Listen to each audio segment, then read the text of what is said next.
Hey friends, welcome to last minute tuitions. आज हम देखेंगे सेंटेंसेस को FOL में कैसे कन्वर्ट करते हैं। How to convert a sentence from sentence to FOL, first order logic. तो मैं आपको बेसिक कॉन्सेप्ट क्लियर करने वाला हूँ और आपको बेसिक बताने वाला हूँ कि कैसे करना है। तो सबसे पहले क्या करते हैं, आप सबसे पहली चीज़ देख लो। अगर ऑल आया तो इतना याद रखना कि इम्प्लीकेशन उस सेंटेंस में कहीं ना कहीं तो आएगा। समझ रहे हो, जहाँ भी ऑल आया उस सेंटेंस में कहीं ना कहीं इम्प्लीकेशन आएगा। और जहाँ देयर एग्जिस्ट या सम या एनीवन या कुछ भी आया तो वहाँ पे एंड आएगा। तो अगर कहीं ऑल भी लाया तो हम ये लिखते, और देयर एग्जिस्ट या सम कुछ चीज़ आया, नो वन वी वन, तो हम ये लिखते। और जहाँ ऑल आता है वहाँ इम्प्लीकेशन आता है, और जहाँ देयर एग्जिस्ट आता है उधर एंड आता ही है, अगर वो सेंटेंस बड़ा हो तो पहला सेंटेंस देखते हैं। अब बिल इज़ अ स्टूडेंट, तो उसको हम कैसे लिखेंगे? तो ये सिंपल है, बिल ब्रैकेट में लिखेंगे और बाहर लिखेंगे इज अ स्टूडेंट। अब इसको रीड कैसे करते हैं? बिल इज अ स्टूडेंट, तो इज अ हम हटा देते, इसको बेसिक में बनाते, बिल इज अ स्टूडेंट। तो सर आ गया राम इज अ प्रोफेसर, तो क्या आएगा? राम अंदर आएगा, बाहर क्या आएगा? प्रोफेसर। ठीक है, ठीक है। अब सेकंड सेंटेंस देखते हैं। Bill takes analysis, either analysis और ज्योमेट्री। तो उसको पहले कैसे लिखेंगे? बिल ब्रैकेट में, फिर बाहर लिखेंगे टेक्स, फिर इधर कॉमा डालेंगे, लिखेंगे एनालिसिस। तो उसको रीड कैसे करेंगे? बिल टेक्स एनालिसिस और बिल टेक्स कॉमा इधर ज्योमेट्री।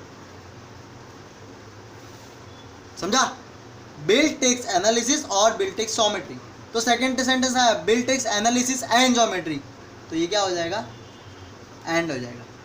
लेकिन अगर ऐसा आया कि Bill takes analysis if and only if he will not take geometry, या फिर बिल टेक्स एनालिसिस और geometry but not both at the same time, तो उसको कैसे लिखना है?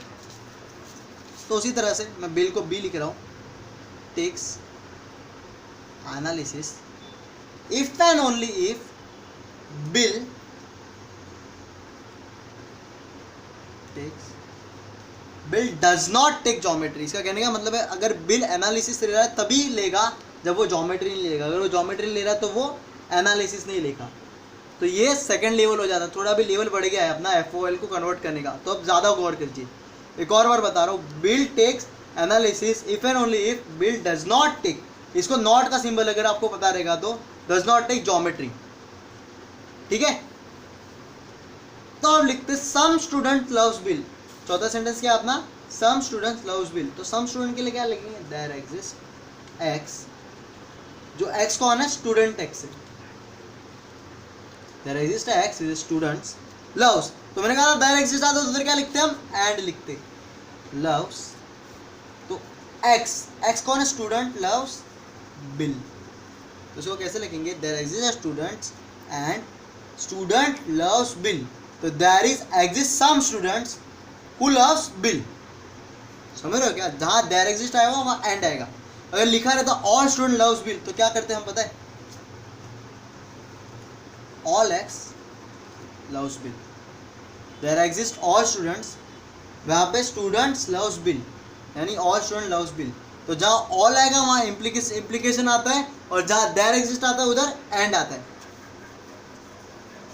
तो उसी तरह से ऑल स्टूडेंट लव्स बिल। अब आते हैं second, all students are smart. तो there X for all X, तो एक्स कौन है? स्टूडेंट एक्स है, जो स्मार्ट भी है। तो मैंने कहा देयर एक्स ऑल जहां आता है वहां क्या लिखते हैं? इम्प्लीकेशन। क्या आ गया? Smart x. All student x implies smart x. अब हम एग्जाम में जो चीज आए उसको देखते हैं। All graduating people are happy, all x. अब पीपल को लिखने की जरूरत नहीं है, graduating, all x which are graduating. तो आप ग्रेजुएटिंग को ना लिख के आप G ऑफ एक्स भी लिख सकते हो, इम्प्लाइज H ऑफ एक्स। मैंने पहले कहा था जहाँ पे ऑल आता है वहाँ इम्प्लीकेशन आता है। उसी तरह से all happy people smile, all x which are happy x, all people which are happy implies they will be smiling. अब क्या पूछा है? someone is graduating, there exists a X which is graduating. Someone is smiling, so there exists a X which is smiling. That's it. ये simple था. अब आपको घर पे जाके प्रैक्टिस करना और ये कॉन्सेप्ट समझ के उधर अपना लॉजिक लगाना है. Thank you so much video देखने के लिए. प्लीज़ लाइक करें, सब्सक्राइब करें, शेयर करें और बेस्ट ऑफ लक आपके एआई के पेपर के लिए, परसों जो पेपर है. Thank you so much.